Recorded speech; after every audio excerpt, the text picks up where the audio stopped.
భక్తి అంగములు అవలంబించాలి. అవేమిటో చెప్తున్నాడు. భస్మధారికి గాని భక్తి లేదని కంటి మొదలుపెట్టాడు. ఇక్కడ శివభక్తి చెప్తూ శివభక్తి ధర్మములు చెప్పాడు కదా. ముందు స్వభావంలో కపటము లేని తనము సత్ప్రవర్తన ఉండాలని చెప్తూ ఇప్పుడు శరీరాన్ని ఎలా ఉంచుకోవాలి, భక్తుడు శరీరాన్ని శుద్ధిగా ఉంచుకోవాలి అని. భక్తుడు ఎలా ఉంటే పర్వాలేదండి అనే మాట మాత్రం అనరాదు. ఎందుకంటే శరీర శుద్ధి చిత్తశుద్ధి లేనిది భక్తి వృద్ధి చెందదు కనుక. భస్మధారికి గాని భక్తి లేదని కంటి భస్మంబు భక్తియును పావనంబని కంటి. భస్మము భక్తి ఈ రెండు మనల్ని పవిత్రం చేస్తాయి. హృదయంలో భక్తి, శరీరంపై భస్మం. పరమాత్మని పట్టుకొనుట భక్తి అంటే పట్టుకోవడం అండి. పరమాత్మని పట్టుకోవడం భక్తి. నువ్వు ఏ స్థాయిలో పట్టుకున్నావనేది వదిలి ఏదో ఒకటి పట్టుకున్నావు కదా. కనుక ఎలాగోలో పట్టుకుంటే దానికి తోడు శరీరాన్ని కూడా పవిత్రం చేసుకోవాలి. అందుకు భస్మంబు భక్తియును పావనంబని కంటి భస్మముత్తమలోక పాథేయమని కంటి భస్మ త్రిపుండ్రంబు పరమార్థమని కంటి భస్మంబు శృతులెల్ల పాటించునని కంటి భస్మంబు యోగ సంపదమూలమని కంటి భస్మంబు సర్వ సంపత్కరంబని కంటి భస్మంబు శివయోగ ఫల వృక్షమని కంటి భస్మమిహ పరములకు పట్టుకొమ్మని కంటి భస్మంబు మాపాలి పరమేశుడని కంటి భస్మంబు త్రైలోక్య పావనంబని కంటి భస్మంబు కర్మాబ్ది బాడబంబని కంటి భస్మంబు ఋషులెల్ల భక్తి దాల్చుట కంటి భస్మంబు హర్యజులు భక్తి దాల్చుట కంటి. చూసారా, భస్మం కురిసిందండి. మీ ఇష్టం. ఇంకా భస్మం చూపిస్తున్నాడు. భస్మము శివభక్తికి సాధనకి అంగము. అందుకు శివభక్తుడు భస్మధారణ చేస్తాడు. ఎందుకంటే శివునికి ప్రీతిపాత్రమని ప్రీతిగా ధరిస్తాడట. అంతేకాదు, భస్మం మీద వెగటు పుట్టింది అంటే వాడికి ఇంకా ప్రారంధాలు బోలుడున్నాయని అర్థంట. ఇది జాబాలోపనిషత్తులోని మంత్రం. ఇది ఏం చెప్తున్నారు చూడండి. నాకు విభూతి అంటే పెద్ద ఇదేం లేదండి, లోపల ఉంటే చాలదా అని కొందరు అంటూ ఉంటారు. విభూతి నిందించడం అనేది ఉన్నదన్నా, విభూతి అంటే పడదు అనుకున్నాడన్నా వాడికి ఇంకా కొన్ని జన్మల ప్రారంధం ఉందని అర్థం. ఎందుకంటే సర్వకర్మల్ని భస్మం చేసే జ్ఞానానికి ప్రతీక విభూతి. అగ్నిసారం భస్మం. భస్మదానం గురించి చాలా చాలా విశేషములు ఉన్నాయి. అగ్నిసారం భస్మం. జ్ఞానాగ్ని తత్వతః పరిశీలిస్తే జ్ఞానాగ్నితో కర్మల్ని దగ్ధం చేయడం అనేటటువంటి మాట ఉంది కదా. జ్ఞానాగ్ని దగ్ధ కర్మాణం తమాహు పండితం బుధాహ. తాత్వికంగా జ్ఞానాగ్నిసారం. ఒక వస్తువుని బాగా కాల్చారనుకోండి, చిట్ట చివరికి ఏం మిగులుతుంది? అది అగ్నిసారం. అగ్నిని ఒంటికి పెట్టుకుంటే ఐశ్వర్యం వస్తుందట. అగ్నిని రయమశ్నవత్ పెట్టుకోగలమా? ఉన్నది ఊడుతుంది, ఇంకేం ఐశ్వర్యం? మరి అగ్నినా రయమశ్నవత్ అన్నారా? అగ్ని ద్వారా సంపద దొరుకుతుందన్నారే. అగ్ని ధరించమన్నారే, ధరించు. అగ్నిసారమైన భస్మం ధరించు. అది సర్వైశ్వర్యములు ఇస్తుంది, శరీరానికి వర్చస్సునిస్తుంది, నీ లోపల ఉన్న పాపాన్ని దహనం చేస్తుంది. ఆ భస్మంపై ఆ ప్రేమ కలగాలి. ఆహా, అలా పట్టుకుని ధరించాలట. భస్మం తీసేటప్పుడు మొట్టమొదట కలగదు, ధరిస్తూ ఉంటే ఉన్న పాపం పోయి దాని మీద ప్రేమ కలుగుతుంది. కనుక భస్మధారణ బాల్యం నుంచి అలవాటు చేసుకోవడం చాలా ముఖ్యమైన అంగము. భస్మం గురించి చాలా చాలా విశేషములు ఉన్నాయి. భస్మం అనేది వైదిక సంస్కారం. ఇక్కడ మీరు అనొచ్చు అడ్డబొట్ట నిలువుబట్ట. నేను అనేక మార్లు చెప్తున్నాను, మన అడ్డం నిలువును కొట్టుకుంటూ ఉంటే రెండు కలిపి కూడా వచ్చేస్తాడని. వాళ్ళని రానివ్వకుండా మనం జాగ్రత్త పడాలి. ఇక్కడ ఏదో ఒకటి అడ్డమో నిలువో, ఖాళీ నుదురు ఉండకూడదు. ఒక్కడు గుర్తుపెట్టుకోండి. సిగ్గండి, అదొకటి దౌర్భాగ్యం. చాలా బాధాకరం సిగ్గుట. ఇది బొట్టు పెట్టుకోవడానికి. ఒక్కసారి మన సోదరులను చూడండి, వాళ్ళు మనకు ఆదర్శంగా తీసుకోండి. ఆ సోదరులు ఉన్నారు, వాళ్ళకి చిన్నప్పటి నుంచి గడ్డం పెంచుకోవడం అంటే గడ్డం పెంచుకోవడం అలా మొదలైన దగ్గర గడ్డం మొలకెత్తడం మొదలైన నుంచి పెంచుకోవడం అలవాటు చేసుకుంటారు. వాళ్ళు సిగ్గుపడరు. టోపీ పెట్టుకోవాలంటే సిగ్గుపడరు, నమాజ్ చేయాలంటే సిగ్గుపడరు చిన్నప్పటి నుంచి. అందుకని ఎందుకు చేయాలమ్మా అని వాళ్ళ ఇంట్లో అడగరు. మానమ్మా బొట్టు పెట్టుకోవాలంటే వై అని అడుగుతావు. ఇంట్లో వచ్చింది బాధ. ఇది పెద్ద సైంటిస్టులు పుట్టుకొచ్చినట్టు. ఎందుకేంటండి? మన ధర్మాన్ని మనం పాటించిన సిగ్గుపడ్డమా? అది మానేయండి. అంతేకాదు, బొట్టు లేని నుదురు దరిద్రానికి చిహ్నం. బొట్టు లేకుండా మరి ఆడవాళ్ళు పెట్టుకుంటారు కదండి. అందరూ పెట్టుకోవాలి పాపం. ఇంకా నేను చెప్పాను కదా, మన సంస్కృతి బతికిందంటే స్త్రీమూర్తుల వల్లే. ఇప్పుడు వాళ్ళు కూడా పాపం చెరిపే సుక్కు తిరుగుతున్నారు. చాలా సంతోషం. అది చాలా దౌర్భాగ్యం. నేను విదేశాలకు వెళ్ళినప్పుడు కూడా ఒక దీనమైన పరిస్థితి చూశా. ఇంట్లో మంగళసూత్రాలు వదిలేసి బొట్టు చెరుపుకున్న వాళ్ళని, వెళ్ళిపోయిన వాళ్ళని చూశాను. ఏంటి ఇక్కడ తిరగలేమండి అని ఇలా అనుకుంటూ ఉంటే ఒక హాస్పిటల్కి నేను వెళ్ళాల్సిన పరిస్థితి వచ్చింది. ఆ యోగం కూడా దక్కింది. అక్కడ అడ్మినిస్ట్రేటివ్ ఆఫీస్లో బురఖాలు పెట్టు కూర్చున్నటువంటి వాళ్ళు నాకు కనబడ్డారు. వాళ్ళ చిహ్నములు ధరించి కూర్చున్నారు. అందుకే వాళ్ళు ప్రపంచాన్ని గడగడాలాడించగలుగుతున్నారు, ప్రపంచం అంతా వ్యాపించగలిగారు. తన ధర్మాన్ని తను ప్రేమించలేకపోతే ఇంకేం చేయగలరో ఆలోచించుకోండి. ఇక్కడ వేసుకోరా అంటే తీసేస్తూ, వేసుకోకూడదున్నప్పుడు ఎందుకు వేసుకోకూడదు అని వేదికలు ఎక్కే వాళ్ళకి ఏం చెప్తామని చెప్పండి ఇక్కడ. కనుకనే బొట్టి కొంతమంది ఇంట్లో చక్కగా పూజ చేసుకుని తర్వాత బొట్టి చెరుపుగా ఆవిష్కెళ్తారు. ఎందుకంటే సిగ్గు అంటే నమ్మకం లేదనే కదా అర్థం. భస్మాన్ని ధరించితే దేవతలు కూడా అనుగ్రహిస్తారు, ఇది గుర్తుపెట్టుకోండి. ఎందుకు భస్మధారణ, అదే భస్మం గురించి అంత గొప్పగా చెప్పారు కదా. మన నిలుబెట్లు గురించి అంటే దాని గొప్పతనం దానికి ఉంది. ఎవరు ఏ సంప్రదాయంలో ఉన్నారో దాన్ని పాటించండి. ఇలా చెప్పాను కదా అని నిలువుబొట్లు సంప్రదాయంలో పుట్టిన వాళ్ళందరూ చెరిపేసుకుని భస్మం ధరించమని నేను చెప్పలేదు. అది చేసేవాళ్ళు అది చేయండి, ఏది చేయని వాళ్ళు ఏదో ఒకటి చేయండి. కనుకనే మనం భేదము అంటే శివకేశవుల మధ్య భేదం లేనటువంటి స్థితిలో ఉన్నవాళ్ళు భస్మధారణ చేయడం శ్రేష్టం. ఈ మాట ఎందుకు చెప్తున్నానంటే భస్మధారణ శైవము కాదు వైష్ణవము కాదు, అందరూ తెలుసుకోండి. ఎందుకంటే వైదికం భస్మధారణ. అగ్నిహోత్ర ఆరాధన వేదములందు చెప్పబడింది. అగ్నిహోత్రం పరమేశ్వర స్వరూపంగా భావిస్తాం. పరమేశ్వరుడు అకార ఉకార మకార స్వరూపుడు, బ్రహ్మ విష్ణు రుద్ర స్వరూపుడు, ఆహవనీయాగ్ని దక్షిణాగ్ని గార్హపత్యాగ్ని స్వరూపుడు. అగ్నిసారాన్ని భస్మంగా ధరిస్తాం. ఇది మనకు తేజస్సుని పెంచుతుంది. అయితే మనకెప్పటికీ గురువాయూరు నారాయణ మందిరంలో స్మార్త సంప్రదాయానికి చెంది ఆరాధించే వాళ్ళందరూ కూడా భస్మధారణ చేసుకుని విష్ణు పూజ చేస్తూ ఉంటారు. పరమనారాయణ భక్తుడైన నారాయణ భట్టాత్రి నారాయణీయం రచించిన వాడు కూడా భస్మధారణ చేసిన వాడే, గుర్తుపెట్టుకోండి. కనుక భస్మధారణతో శివ పూజ విష్ణు పూజ కూడా చేయడం మనకి ప్రాచీన కాలంలో ఉంది. కనుక భస్మధారణ చేసుకుని, అదే విష్ణు భక్తులు ఉంటే గోపీచందన ధారణ చేసుకుని కుంకుమ కూడా పెట్టుకోవడం మన సంప్రదాయం. కనుక భస్మధారణ శివభక్తిలో ప్రధానంగా ఇక్కడ తీసుకోవాలి. ఈ వైదికమైన భస్మధారణని శైవ మతం స్వీకరించింది. అందుకని శైవం నుంచే పుట్టలేదు ఇది తెలుసుకోవాల్సింది.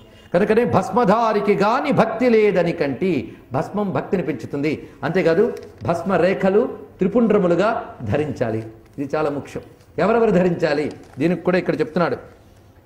దీనిని మంత్రం తెలిసిన వారు మంత్రంతో చేయాలి, లేకపోతే శివనామంతో ధరించాలి అని చెప్తూ దీన్ని ధరించవలసినటువంటి వారు ఎవరు ఉంటే బ్రాహ్మణా, క్షత్రియా, వైశ్యా, శూద్రాశ్చాపిచ, ఎవరైనా శంకరా, స్త్రియో అథవా విధవా బాల ప్రాప్త పాఖండినస్తత ఎవరైనా భస్మధారణ చేయవచ్చు. బ్రహ్మచారి, గృహీ, వన్య, సన్యాసీవా వర్తి తథా ఏ వర్ణము వారైనా, ఏ ఆశ్రమ వారైనా, ఏ లింగము వారైనా భస్మధారణ చేయాలి. స్త్రీభిస్త్రిపుండ్రమలకావధి ధారణీయం భస్మద్విజాధిపిరథో విధవాభిరేవం అన్నాడు ఇక్కడ. స్త్రీలు ముత్తైదువులైనా ఇతరులైనా కూడా ధరించవచ్చు. ముత్తైదువులు భస్మంతో పాటు కుంకుమ ధరిస్తారు, కాని వారు భస్మధారణ చేస్తారు. అయితే స్త్రీలు అలకావధి ముంగురులు దాటకుండా ధరించాలి. పురుషులు కనుబొమ్మల అంచులు దాటకుండా ధరించాలి. కనుబొమ్మల అంచులు దాటి ధరిస్తే అభిచారము అని అంటారు. ఇది తెలుసుకోవాల్సింది. భస్మధారణ ఉండి తీరాలి. భస్మధారణ లేని నిదురునిచ్చి అని తిట్టారు వ్యాసదేవుడు, నేను కాదు.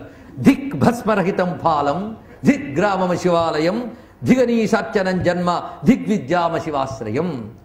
భస్మము లేని నుదురుచ్చి, శివాలయం లేని ఊరుచ్చి, శివార్చన చేయలేని జన్మచ్చి, శివజ్ఞానం లేని విద్యచ్చి అన్నాడే. అందుకు తెలిసినా తెలియకున్నా భస్మధారణ చేస్తే చిత్తము శుద్ధమవుతుంది. అందుకు శివనింద భస్మనింద చేయరాదు సుమా, ఇది చెప్పాడు. పైగా భస్మం తొలగించలేని పాపము లేదు. అందుకు దాని మహిమని భస్మజాబోలోపనిషత్తు కూడా మనకి చాలా వివరంగా చెప్తూ ఉన్నది శృతిలో. అంతేకాదు విభూతిలో 3 రేఖల్లో ఉన్నటువంటి దేవతల గురించి కూడా వివరించి చూపిస్తున్నారు. ఇందులో మొదటి రేఖలో భస్మరేఖలో 3 అకారము, గార్హపత్యాగ్ని, భూమి, ధర్మము, రజోగుణము, ఋగ్వేదము, క్రియాశక్తి, ప్రాతస్సవనము, మహాదేవుడు. వీళ్ళు మొదటి రేఖలో ఉన్న దేవతలు గుర్తుపెట్టుకు. ఇక 2వ రేఖలో ఉకారము, దక్షిణాగ్ని, ఆకాశతత్వము, యజుర్వేదము, మాధ్యందిన సవనము, ఇచ్ఛాశక్తి, అంతరాత్మ, మహేశ్వరుడు. వీరు 2వ రేఖకి దేవతలు. ఇక 3వ రేఖకి మకారము, ఆహవనీయము, పరమాత్మ, తమోగుణము, ద్యులోకము, జ్ఞానశక్తి, సామవేదము, తృతీయ సవనము, శివుడు. ఇది 3వ రేఖకి దేవతలుగా చెప్పబడుతున్నారు. కనుక ప్రణవ స్వరూపమే భస్మమునందు చెప్పబడుతున్నది. వీటిని ధరించవలసిన స్థానములు శిరోభాగము, లలాటము, కంఠము, భుజస్కంధములు, 2 భుజములు, 2 మోచేతులు, 2 మణికట్టులు, హృదయము, నాభి, 2 పార్శ్వములు. నాభికి కింద భస్మధారణ ఇత్యాదులు చెప్పబడలేదు. అయితే భస్మశయన దీక్ష మొదలైన ప్రత్యేక దీక్షలు ఉన్నాయి, అక్కడ విధానములు వేరు. నిత్య భస్మధారణ గురించి మనం చెప్తున్నాం. ఈ వెనుక భాగంలో కూడా ధరించాలి. ఇలా 16 స్థానములు ఉన్నాయి. ఈ 16 స్థానాల్లో 16 మంది దేవతలు ఉంటారు. వాళ్ళ గురించి చెప్తున్నాడు ఇక్కడ. అశ్విని దేవతలు శివుడు, శక్తి, రుద్రుడు, ఈశుడు, నారదుడు, నాసత్యుడు, దస్రుడు అనబడే అశ్విని దేవతలు, అలాగే వామ, జ్యేష్ఠ, రౌద్రి మొదలైన శక్తులు, ఇలా 16 మంది దేవతలు ఈ 16 స్థానాల్లో ఉండి భస్మధారణ చేసిన భక్తుణ్ణి రక్షిస్తూ ఉంటారు. అందుకే భస్మం దుష్ట శక్తుల్ని దూరం చేస్తుంది. ఇది మనం అలవాటు చేసుకోవాల్సిన ప్రధానమైన విధానం. కనుకనే భస్మము మనల్ని రక్షిస్తుంది. భస్మం అనే మాట ఎందుకు వచ్చిందో తెలుసా? భస్మం అంటే బూడిద, బూడిదికి భూతి, విభూతి, విభూతి అంటే ఐశ్వర్యము. భస్మం పెద్ద ఐశ్వర్యం, ఇది తెలుసుకోండి. అందుకే భాసనాత్ భసితం ప్రోక్తం భస్మ కిల్బిష భక్షణాత్ అన్నారు. భాస అనే శబ్దం నుంచి భస్మం వచ్చిందిట, అంటే ప్రకాశ స్వరూపము, జ్ఞాన ప్రకాశ స్వరూపము. రెండవది భస్మ కిల్బిష భక్షణాత్ పాపనాశకము, ఇది రెండవ అర్థం. మూడవ అర్థం ఐశ్వర్యము. కనుక భస్మధారణ మహా ఐశ్వర్యము అని చెప్పబడుతున్నది. ఒకసారి కథ చెప్తారు. మహా కుబేరుడే నేను పెద్ద సంపన్నుని అన్నట్ట. శివుడి దగ్గర ఏముంది అని ఒక మాట కూడా అన్నట్ట. ఆయన ఇచ్చిన సంపత్తో వచ్చిన పొగరు. వెంటనే శివుడు ఒక పంచేలే చిటికడు విభూతి పంపెట్ట, ఇంత ఎత్తు బంగారానికి పంపించాలన్నట్టు. సరే పెట్టారండి త్రాసులో. మొత్తం కుబేరుడు ముల్లోకాల సంపద పెట్టేట. ఈ విభూతి ఒకవైపు ఉందిట. విభూతి కిందకి దిగుతూ విభూతున్న భాగం కిందకు ఉంది, అది పైకి ఉన్నాయి సంపదలన్నీ. 6 గది అన్నం పెట్టేట మహానుభావ అని. కనుక భస్మంతో సమానమైంది ఏం లేదు. కనుక స్వామి ఆ భస్మధారణకు నమస్కారం. నా దగ్గర బూడిద తప్ప ఏమీ లేదు అనే వాళ్ళని నమ్మద్దు. బూడిదలోనే అన్నీ ఉన్నాయి, ఆయన యొక్క విభూతిలో అన్నీ ఉన్నాయి. ఆయన పరమేశ్వరి సంపన్నుడు, ఐశ్వర్య సంపన్నుడు, ఈశ్వరుడు. ఐశ్వర్యవంత భస్మంలోనే ఉందిట. భస్మం గురించి చెప్పాలంటే చాలా ఉన్నది. ధారణ చేసే వాళ్ళకి అవి దేవతా స్వరూపాలను తెలిసి శ్రద్ధ కలగడం కోసం ఎంత కావాలో అంత చెప్పాను. ఇంకా మిగిలిన ఈయన చెప్తున్నాడు, చూడండి. భస్మముత్తమలోక పాథేయమని కంటి. మీకు జ్ఞానం ఉన్నా భక్తి ఉన్నా లేకపోయినా, కొంతమంది అంటుంటారు భక్తి లేకపోయినా బూది రాసుకోవడం ఎందుకండి అంటే, లేకపోయినా రాసుకుందాం, ఎలాగూ లేదు కనుక ఇదేనే రాసుకుంటాను అనండి. రాస్తూ ఉంటే వస్తుంది, వచ్చేకి రాయకుండా మానం. మనసులో ఉంటే చాలదా అనేవాడికి మనసులో లేదని అర్థం. మనసులో ఉంటే తప్పకుండా రాస్తాడు. రాసిన వాడికి మనసులో ఉండకపోవచ్చు, కానీ మనసులో ఉన్నవాడు రాసి తీరుతాడు, గుర్తుపెట్టుకోండి. ఆ భస్మధారణ వల్ల క్రమంగా హృదయం శుద్ధమవుతుంది. ఇందులో సందేహమేమీ లేదు. మనం అనుకుంటా బాహ్య చిన్న ధారణ ప్రధానమా అని. ప్రధానమే. నీకెంతకాలం బాహ్య స్పృహ ఉన్నదో అంతకాలం ప్రధానమే. బాహ్య చిన్న ధారణ నీ శరీరాన్ని శుద్ధి చేస్తుంది, నీ చిత్తాన్ని శుద్ధి చేస్తుంది. అందుకే బాహ్య చిన్న ధారణ కూడా అవసరమే, గుర్తుపెట్టుకోండి. కనుక తిలక ధారణ, కుంకుమ ధారణ, భస్మధారణ మన సంప్రదాయం ఏదో చేయండి. ఏది చేసినా దాని గొప్పతనం దానికి ఉన్నది. ప్రస్తుతం సబ్జెక్టు భస్మం కనుక దాని గురించి చెప్పుకుంటున్నాం. భస్మం ఉత్తమలోక పాథేయమని కంటి. ఈ మాట పద్మపురాణంలో చెప్తాడు. భస్మధారణ చేసి రుద్రాక్షలు పెట్టుకుని శివ అనుకుంటూ ఉంటే చాలుట. ఒకవేళ వాడు పెద్ద యోగి కాకపోయినా, వాడు మరణించేటప్పుడు కానీ దేహానికి భస్మం ఉండి ఉంటే వాడి జోలికి యమకింకలు రారుట. ఎందుకంటే యూనిఫారం ఉన్నవాళ్ళు మన వైపు కారులే అని పక్కకెళ్తారు. వీళ్ళ డిపార్ట్మెంట్ వేరు. అందుకు భస్మధారణ చేసిన వాడు వెంటనే మోక్షం పొందగలడా, భక్తులు ఏమైనా పక్కన పెడితే కనీసం నరకానికి పోడు. ఇది గుర్తుపెట్టుకోండి. వాడికి నరక బాధ ఉండదు, యమ బాధ ఉండదు. వాడు ఉత్తమ గతులు పొందుతాడు. వాడు భక్తి స్థాయి బట్టి ఇంకా ఉత్తమోత్తమ స్థితికి వెళుతుంది. కనుక భస్మధారణ చూడ్డానికి చిన్నదిగా కనబడినా అది చేసిన మహోపకారం అంతా ఇంత కాదండి. భస్మధారణకు అంత ఉత్తమమైన విషయం అన్నది.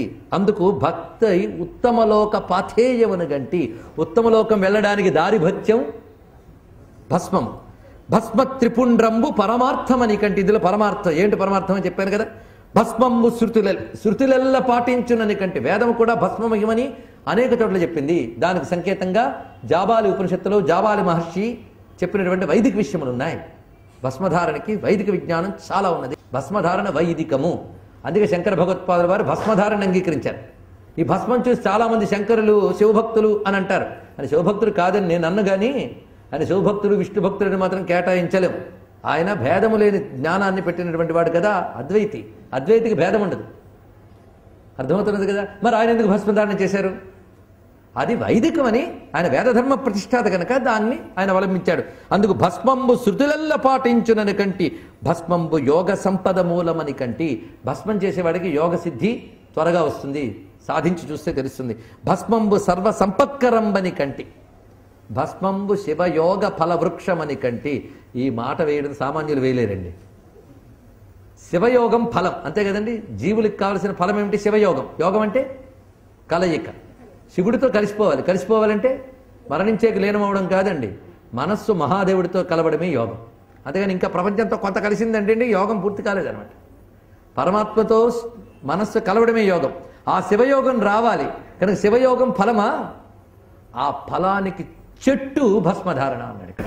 అందుకే అక్కడ చూడండి, చెట్టుకి పండు ఉంటుంది అంతే కదా, కానీ ఆ పండు తినాలంటే చెట్టుకి ఎన్ని ఉండాలండి? కొమ్మలు ఉండాలి, రెమ్మలు ఉండాలి, ఆకులు ఉండాలి. అదేవిధంగా భస్మధారణ, శివనామస్మరణ, జపము, లింగార్చన ఇవన్నీ కలిపితే శివ సాధన అనే పెద్ద చెట్టు తయారైంది. ఆ చెట్టుకు ఫలం శివయోగం, శివజ్ఞానం. అర్థమవుతున్నది కదా. అంతేగాని శివయోగం చాలండి ఇవన్నీ అక్కర్లేదంటే పండు చాలండి చెట్టు అక్కర్లేదన్నట్టు. కొంతమందికి పాపం పళ్ళ మీద చాలా రుచి, చెట్టు అక్కర్లేదంటారు. ఇది చాలా బాధాకరం. కొందరు అంటూ ఉంటారు, నేను రమణ మహర్షి గారి భక్తులు పడి మీకు తత్వం అంటే చాలా ఇష్టం, ఈ భక్తులు అవన్నీ నాకు పెద్ద లేదండి అన్నాడు ఒక ఆయన. ఆ మాట వింటే రమణ మహర్షి చెల్లుమని కొడతాడు చెంప మీద, గుర్తుపెట్టుకోండి. ఎందుకంటే నా పండు కావాలండి, బెరడు చేదుగా ఉంటుంది, ఆకు నచ్చదు, కొమ్మ నచ్చదు, కానీ నచ్చకపోతే పండు లేదు. ఇవన్నీ ఉంటేనే పండుంది. కానీ తత్వం అనే ఫలానికి ధర్మము, భక్తి ఇవన్నీ వృక్షములే, గుర్తుపెట్టుకోండి. దానికి భస్మధారణ ఇవన్నీ కూడా సాధనలే. అందుకు భస్మంబు శివయోగ ఫల వృక్షమని కంటి, భస్మమిహ పరములకు పట్టుకొమ్మని కంటి, భస్మంబు మాపాలి పరమేశుడని కంటి. భస్మానికి శివుడికి భేదం లేదు, భస్మం శివస్వరూపము అని ధరించాలి. భస్మంబు త్రైలోక్య పావనంబని కంటి, భస్మంబు కర్మాబ్ధి బాడబంబని కంటి. కర్మ అనే సముద్రం ఇంక చేసేటువంటి బడబాగ్నిట, బడబాగ్ని సముద్రాన్ని ఇంకిస్తుందిట. అలాగే భస్మధారణ కర్మ అనేటటువంటి సముద్రాన్ని ఇంకిస్తుంది. కర్మక్షయమైతే మోక్షమే కదా, అది చెప్తున్నాడు. భస్మంబు ఋషులెల్ల భక్తి దాల్చుట కంటి, భస్మంబు హర్యజులు భక్తి దాల్చుట కంటి. భస్మ ఋషులు కూడా భస్మధారణ చేశారు, వెతకండి కనిపిస్తుంది పురాణాదుల్లో. భస్మధారణ చేసి ఉన్నారు ఋషులందరూ కూడా. అంతేకాదు భస్మంబు దేవతలు కూడా ధరిస్తున్న హర్యజులు.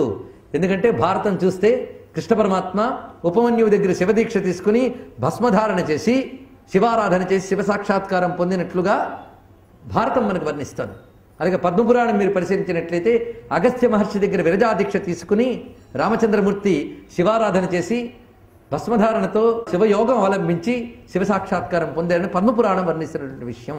కనుకనే భక్తితో భస్మాన్ని హర్యజులు భక్తి దాల్చుట గంటి అని చూపిస్తున్నారు. ఇప్పుడు ప్రశ్న వేశారు, భస్మం నీటితో తడిపి ధరించాలా అని.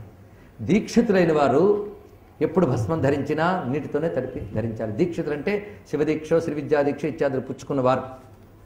దీక్ష లేని వాళ్ళు ప్రాతకాలంలో స్నానం చేసిన తర్వాత దేవుడి దగ్గర దీపం పెట్టినా ఏది చేసినా భస్మధారణ చేసి నీటితో తడిపి ధరించాలి.